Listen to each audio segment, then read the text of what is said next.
सुप्रभात भैया बहनों को। हिंदी की आज की ऑनलाइन क्लास में सभी भैयाओं का स्वागत है। हिंदी की जो इस क्लास में व्याकरण का जो टॉपिक है वह है वाक्य विचार। इससे पूर्व दीदी ने आपको क्या पढ़ाया, जो भी पढ़ाया है उसको वहीं पर विराम दे दिया गया है। और मैं आज आपको जो टॉपिक पढ़ाने जा रहा हूँ उस टॉपिक का नाम है वाक्य विचार, है ना। तो वाक्य विचार वैसे भी तुम्हारे हिंदी व्याकरण का कॉन्सेप्ट है और इसको ध्यान पूर्वक पढ़ना है और ध्यान से एक एक शब्दों को और एक एक उदाहरणों को कॉपी में नोट करना है। ये विशेष आपसे आग्रह कर रहा हूं मैं, है ना। और प्रत्येक भैया पढ़ाते समय श्याम पट पर ध्यान रखे, है ना। कोई भी समझ में नहीं आता है तो आप कमेंट करके पूछ सकते हैं, है ना। और ये विशेष आप ध्यान रखें। वाक्य विचार, वाक्य विचार किसे कहते हैं, है ना। और वाक्य होता क्या है, वाक्य की परिभाषा होती क्या है, वाक्य कितने अंग होते हैं, है ना। और वाक्य के कितने भेद होते हैं, इन सब के बारे में हम बात करेंगे। अगर आपने ये टॉपिक पढ़ा तो आगे की कक्षाओं में भी आपके ये काम आएगा, क्योंकि ये लगातार बड़ी कक्षाओं में भी जुड़ा रहता है। इसलिए इस टॉपिक को विशेष ध्यान से देखना है। वैसे सब भैया ने पढ़ रखा है, छठी क्लास में पढ़ा है, सातवीं में पढ़ा है ना। लेकिन फिर भी हम आज अलग ही तरीके से पढ़ेंगे। वाक्य विचार अगर आपने आज पढ़ा तो आपके 9th कक्षा में भी ध्यान में रहेगा और 10वीं कक्षा में भी इससे जुड़ा हुआ 2 नंबर का प्रश्न आता है। इसलिए प्रत्येक भैया इस टॉपिक को ध्यान पूर्वक पढ़े, ये विशेष मैं आपसे आग्रह कर रहा हूं। देखो, वाक्य विचार क्या है, यानी भाषा की एक सबसे छोटी इकाई होती है। क्या होती है? भाषा की सबसे छोटी इकाई होती है। देखो भाई, नोट करना है कॉपी में। अभी मैं परिभाषा नहीं लिखा रहा हूँ, ध्यान रख लेना। आपको केवल इससे परिचय करा रहा हूँ और लिखना तो है आपको। देखो, वाक्य जो होता है ये भाषा की सबसे छोटी इकाई इकाई होती है, ये ध्यान रखना है। यानी भाषा की सबसे छोटी इकाई होती है ना। अब वाक्य किसे कहते हैं, तो यहाँ पर परिभाषा नोट करेंगे हम। जैसे मैं लिखा हूं वैसे आपको कॉपी में नोट करना है, ये विशेष ध्यान रखना है। साफ लिखना है, सुंदर, और ज्यादा काटा पिसी नहीं करे कॉपी में। तो देखो भाई, शब्दों के सार्थक, है ना, शब्दों के सार्थक समूह समूह को वाक्य कहते हैं। वाक्य कहते हैं। ये इसकी परिभाषा हो गई, है ना। शब्दों के जो सार्थक समूह होता है उसको हम वाक्य कहते हैं। ये विशेष आपको ध्यान रखना है। ये भाषा की सबसे छोटी इकाई होती है और जो इसकी परिभाषा हुई वो शब्दों के सार्थक समूह को हम वाक्य कहते हैं। जैसे मान लीजिए, उदाहरण के तौर पर देखना है, राम विद्यालय विद्यालय राम विद्यालय जाता है। ये एक वाक्य है। क्या है? राम विद्यालय जाता है। ये एक तरह से समूह का ज्ञान करा रहा है। और जो वक्ता होता है, वक्ता ने इसमें जो कर्ता होता है वो पूरा कार्य कर रहा है, कहाँ जाने का? विद्यालय जाने का। तो इस प्रकार से इसका एक सार्थक समूह भी, अर्थ भी निकल रहा है ना। यानी शब्दों में ही अर्थ निहित है। इसलिए राम विद्यालय जाता है। तो इस प्रकार से ये वाक्य की परिभाषा हो गई है है ना। अब आते हैं वाक्य के अंग। दूसरी बात करते हैं दूसरे क्रम में वाक्य के अंग। अंग, अब वाक्य के अंग कौन कौन से होते हैं इसके बारे में ध्यान रखना है। पहला होता है उद्देश्य और दूसरे क्रमांक पर होता है विधेय। ये दो इसके अंग होते हैं। वाक्य के अंग पहला होता है उद्देश्य, सेकंड क्रमांक पर होता है विधेय। अब बात यहाँ आ गई कि उद्देश्य और विधेय क्या है, किसे कहते हैं, इनके बारे में भी हमें जानकारी प्राप्त करनी है ना। तो पहले क्रमांक पर हम लिखेंगे उद्देश्य। उद्देश्य क्या है या उद्देश्य किसे कहते हैं, तो ये ध्यान रखना है। जिस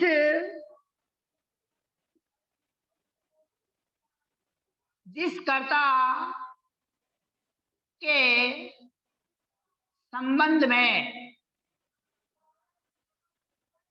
कर्ता की जगह हम वक्ता भी लिख सकते हैं, ये ध्यान रखना आपको, है ना। जिस वक्ता के संबंध में या जिस कर्ता के संबंध में जो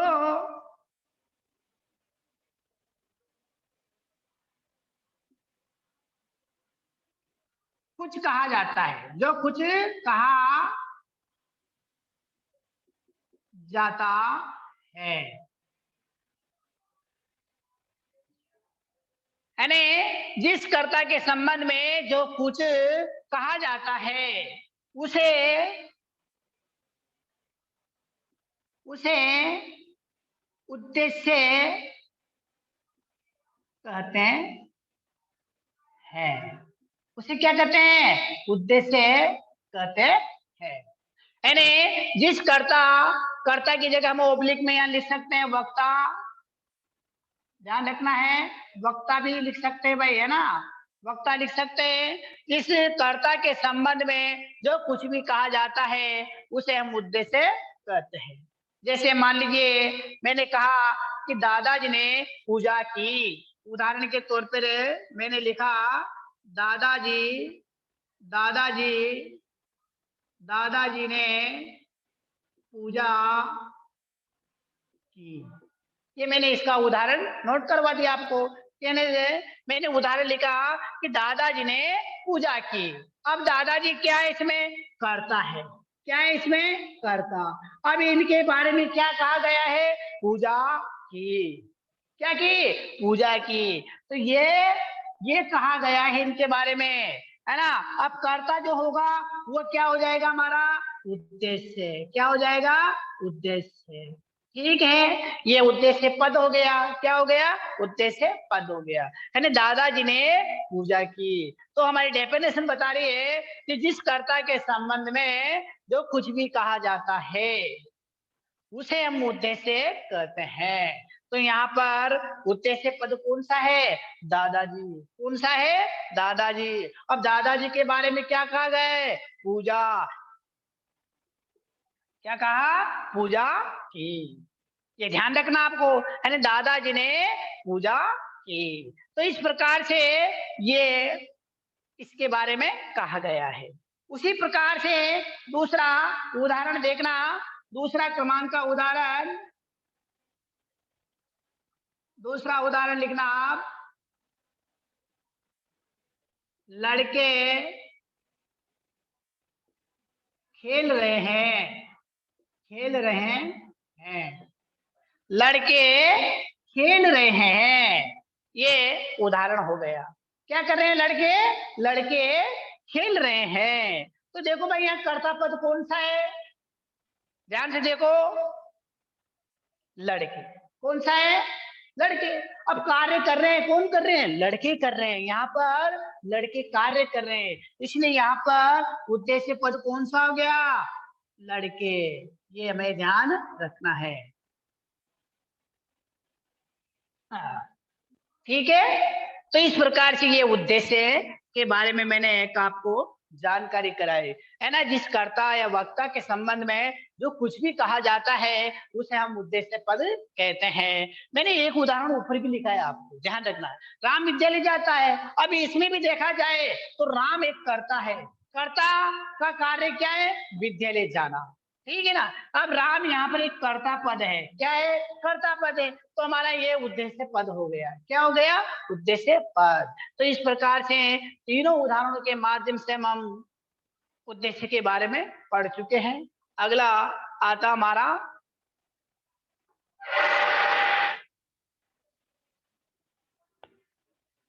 अगला, देखिए भाई, विधेय पद। कौन सा पद है, विधेय पद।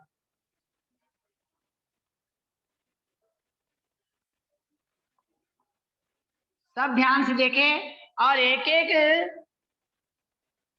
चीज को ध्यान से देखते हुए, बोर्ड पे ध्यान रखते हुए और आपको रखना है। अब देखें विधेय पद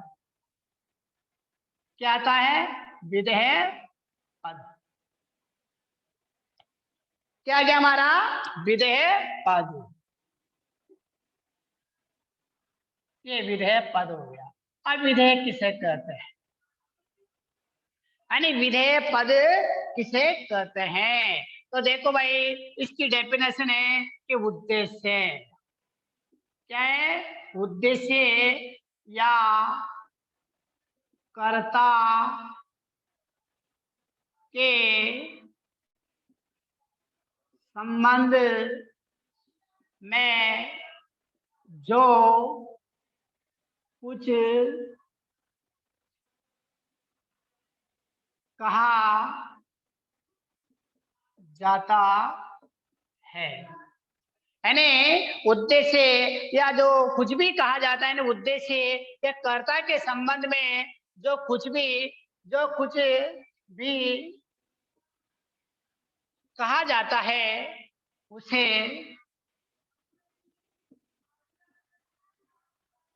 विधेय कहते हैं। ये देखिए, तो ध्यान से देखिए, उद्देश्य के बारे में मैंने आपको नीचे बताया। अब विधेय पद के बारे में यहाँ बता रहा है ना। उद्देश्य है ना, उद्देश्य अर्थात कर्ता, और कर्ता की बात करें तो वक्ता, है ना। उनके संबंध में जो कुछ भी कहा जाता है उसे विधेय कहते हैं। जैसे मैंने उदाहरण लिखा था आपको यहाँ पर कि दादाजी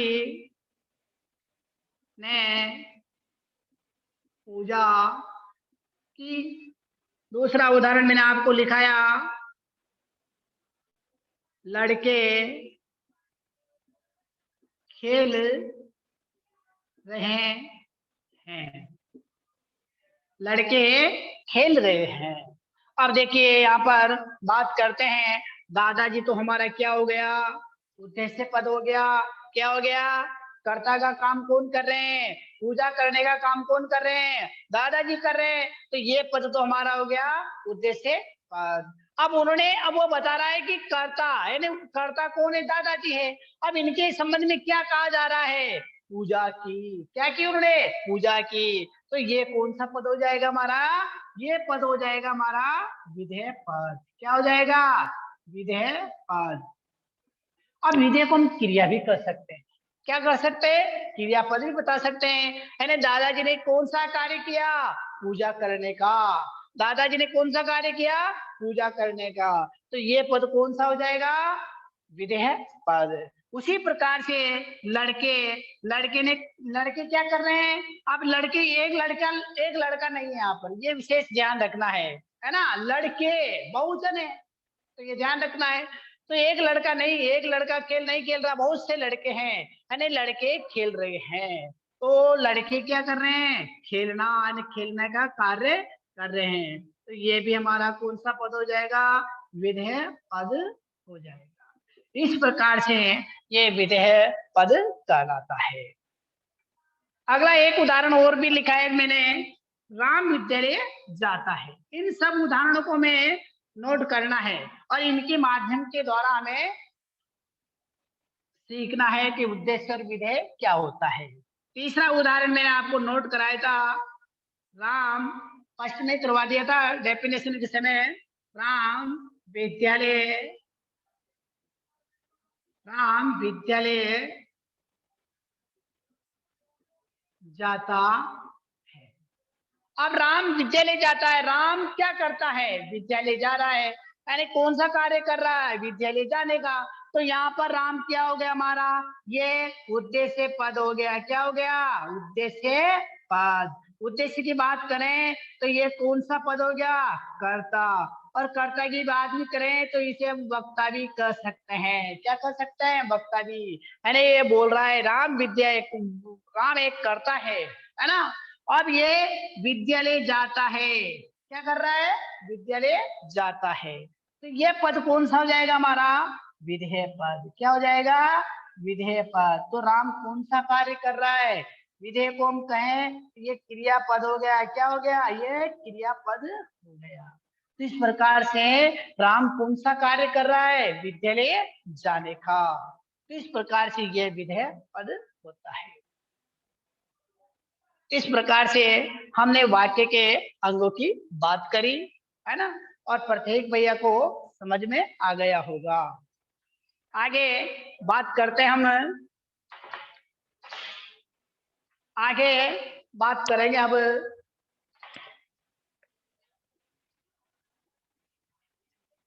वाक्य के भेदों की। किसकी बात करेंगे, वाक्य के भेदों की।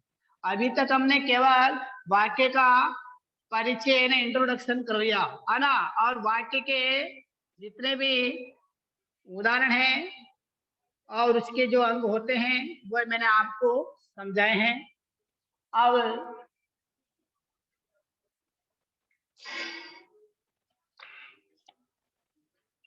आगे आता हमारे वाक्य के भेद।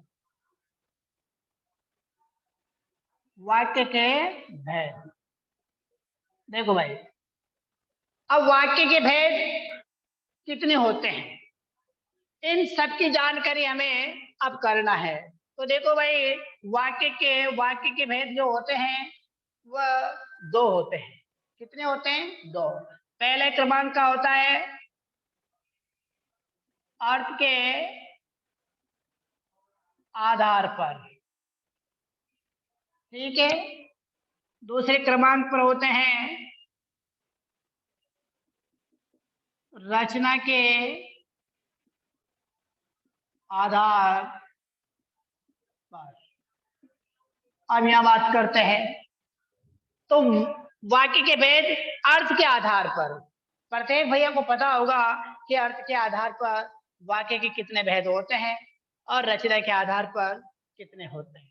तो इसकी बात करते हैं तो यहाँ पर 8 प्रकार के वाक्य होते हैं। अर्थ के आधार पर कितने प्रकार के होते हैं भाई, 8 प्रकार के वाक्य होते हैं, ठीक है। यानी 8 प्रकार के वाक्य होते हैं, है ना। पहले हम अर्थ के आधार पर ही बात कर लेते हैं, इसकी बाद में चर्चा करेंगे, ये आपको ध्यान रखना है।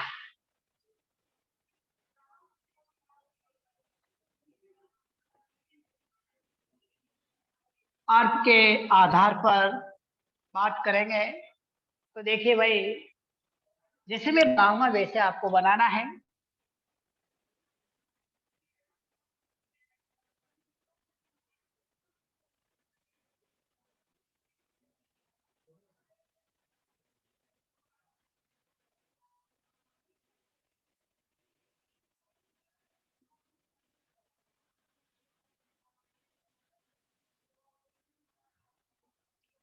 तो एक तरह से मैंने ये गमला बनाया है। क्या बनाया, गमला, है ना। तो ये विशेष तौर से ध्यान रखना है। अब इसके आधार पर हम वाक्यों का विभाजन करेंगे, है ना।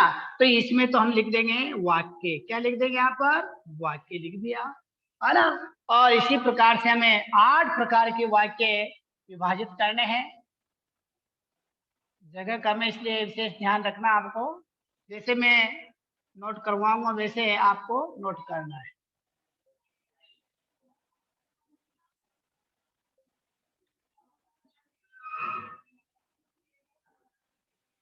ठीक है।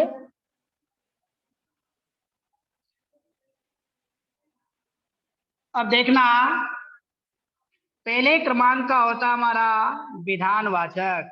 कौन सा होता है भाई? विधान वाचक। कौन सा हो गया? विधान वाचक। दूसरे क्रमांक का होगा हमारा निषेधात्मक वाक्य। निषेधात्मक वाक्य। तीसरे क्रमांक का हो गया हमारा प्रश्नवाचक। ठीक है। चौथे क्रमांक का हो जाएगा हमारा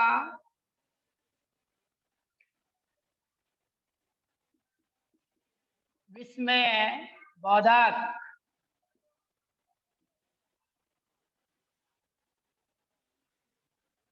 कौन सा हो गया? विस्मयवर्धक। अगला हो जाएगा हमारा आज्ञावाचक। आज्ञावाचक।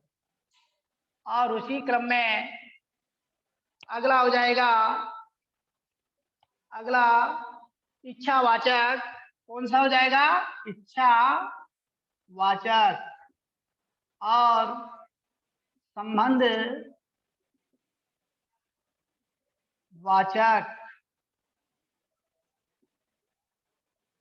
और लास्ट में हो जाएगा संकेत। कौन सा हो जाएगा? संकेत वाचक। इस प्रकार से ये वाक्य कितने हो गए? 8 हो गए। कितने प्रकार के हो गए? 8 हो गए। फर्स्ट क्रमांक पर इसे डाल देना, दूसरे क्रमांक पर इसे, तीसरे क्रमांक पर इसे, और चौथे क्रमांक पर, और पांचवें क्रमांक पर, और 6, और 7, और 8। इस प्रकार से ये वाक्य अर्थ के आधार पर कितने हुए? 8 प्रकार के। कितने हो गए? अर्थ के आधार पर। ये किसके आधार पर भाई? अर्थ के आधार। अर्थ के आधार पर 8 प्रकार के वाक्य होते हैं।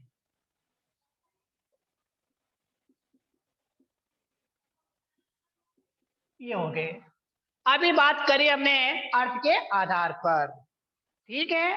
तो इस प्रकार से ये हमारे, अब इनकी एक एक हम डेफिनेशन भी बात करेंगे। विधानवाचक होता है, विधान यानी क्या होता है? जिस वाक्य में किसी के बारे में जो कुछ भी कहा जाता है, या काम का होना या बात का होना पाया जाता है, वह विधानवाचक होता है ना। जिस वाक्य में किसी काम का या होना पाया जाता है तो उसे विधानवाचक कहते हैं। निषेधात्मक, निषेधात्मक का अर्थ होता है रोको, मना करो। क्या करो? मना करो। तो वो कौन सा वाक्य हो जाएगा? निषेधात्मक वाक्य हो जाएगा, है ना। प्रश्नवाचक होता है, तो प्रश्नवाचक में तो प्रश्न पूछा जाता है। क्या पूछा जाता है? प्रश्न। यानी किसका वहां पर संकेत होगा? प्रश्न।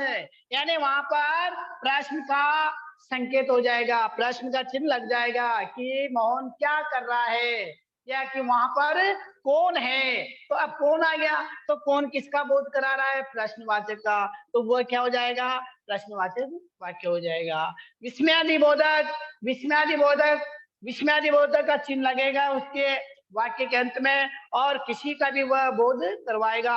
हाय। ठीक है। जैसे मैंने लिखा हाय धिक्कार है, ये वाक्य लिख दिया। अब यह हाय के बाद में जस्ट कल क्या लग रहा है? विस्मयादि बोधक चिन्ह लग रहा है। तो ये किस प्रकार का वाक्य हो जाएगा? विस्मय बोधक वाक्य हो जाएगा। उसी क्रम में हम बात करते हैं आज्ञावाचक की। किसकी बात करते हैं? आज्ञावाचक की। तो आज्ञावाचक में कोई भी आज्ञा दी जाएगी कि मोहन पुस्तक पढ़ो, तो मोहन को क्या दी जा रही है? आज्ञा दी जा रही है। तो वो वाक्य कौन सा हो जाएगा? आज्ञावाचक हो जाएगा। ठीक है। इच्छावाचक वाक्य में, इच्छा जो वाचक वाक्य होगा उसमें इच्छा जाहिर की जाएगी। कोई भी वस्तु कि किसी भी वस्तु के प्रति किसी प्रकार की इच्छा जागृत होगी तो वहां पर कौन सा वाक्य हो जाएगा? इच्छा वाचक हो जाएगा। संबंध वाचक की बात करते हैं तो दो व्यक्तियों के बीच में जहां पर संबंध प्रदर्शित किया जाएगा वहां पर क्या हो जाएगा? संबंध वाचक वाक्य होगा। और संकेत, किसी के बारे में कोई संकेत करना, तो वहां पर भी कौन सा वाक्य हो जाएगा? संकेत वाचक वाक्य हो जाएगा। इस प्रकार से ये अर्थ के आधार पर 8 प्रकार के वाक्य होते हैं। ये आपको मैंने नोट करवा दिया और एक बेसिक जानकारी भी आपको मैंने दे दी गई। और उसी क्रम में हम बात करते हैं आगे।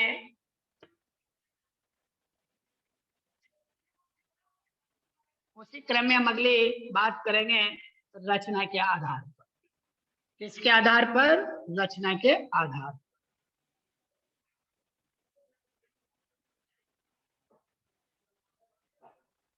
अब आता है हमारे सेकंड क्रमांक पर रचना के आधार पर वाक्य। 3 प्रकार के होते हैं। कितने प्रकार के होते हैं भाई? 3 प्रकार के। ये किसके आधार पर होते हैं? रचना के आधार पर। अभी इससे पूर्व बात करी थी हमने अर्थ के आधार पर। अब बात करेंगे किसके आधार पर? रचना के आधार पर। तो रचना के आधार पर 3 प्रकार के होते हैं। पहले क्रमांक पर होता है सरल या साधारण। सरल या साधारण वाक्य होता है। दूसरी बात करते हैं सेकंड पर मिश्र या मिश्रित। मिश्रित वाक्य। तीसरे क्रमांक पर बात करते हैं हम संयुक्त वाक्य। ये होते हैं रचना के आधार पर। तो पहले बात करी थी हमने अर्थ के आधार पर। अर्थ के आधार पर आपको बता दिए। अब बात करते हैं सेकंड पे। तो ये होते हैं 3 प्रकार के वाक्य। अब तीनों प्रकार के वाक्यों की परिभाषा, उदाहरण, इन सब के बारे में हमें याद रखना है। अब सरल वाक्य क्या होता है? सरल वाक्य एक सिंपल वाक्य होता है, बिल्कुल एक साथ बोला जाता है। जैसे मैंने बोला कि राम विद्यालय जाता है।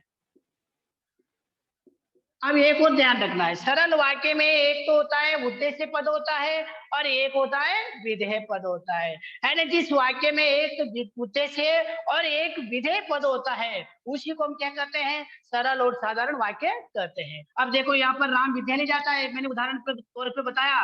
तो राम अपना एक उद्देश्य पद हो गया। क्या हो गया? उद्देश्य, है ना।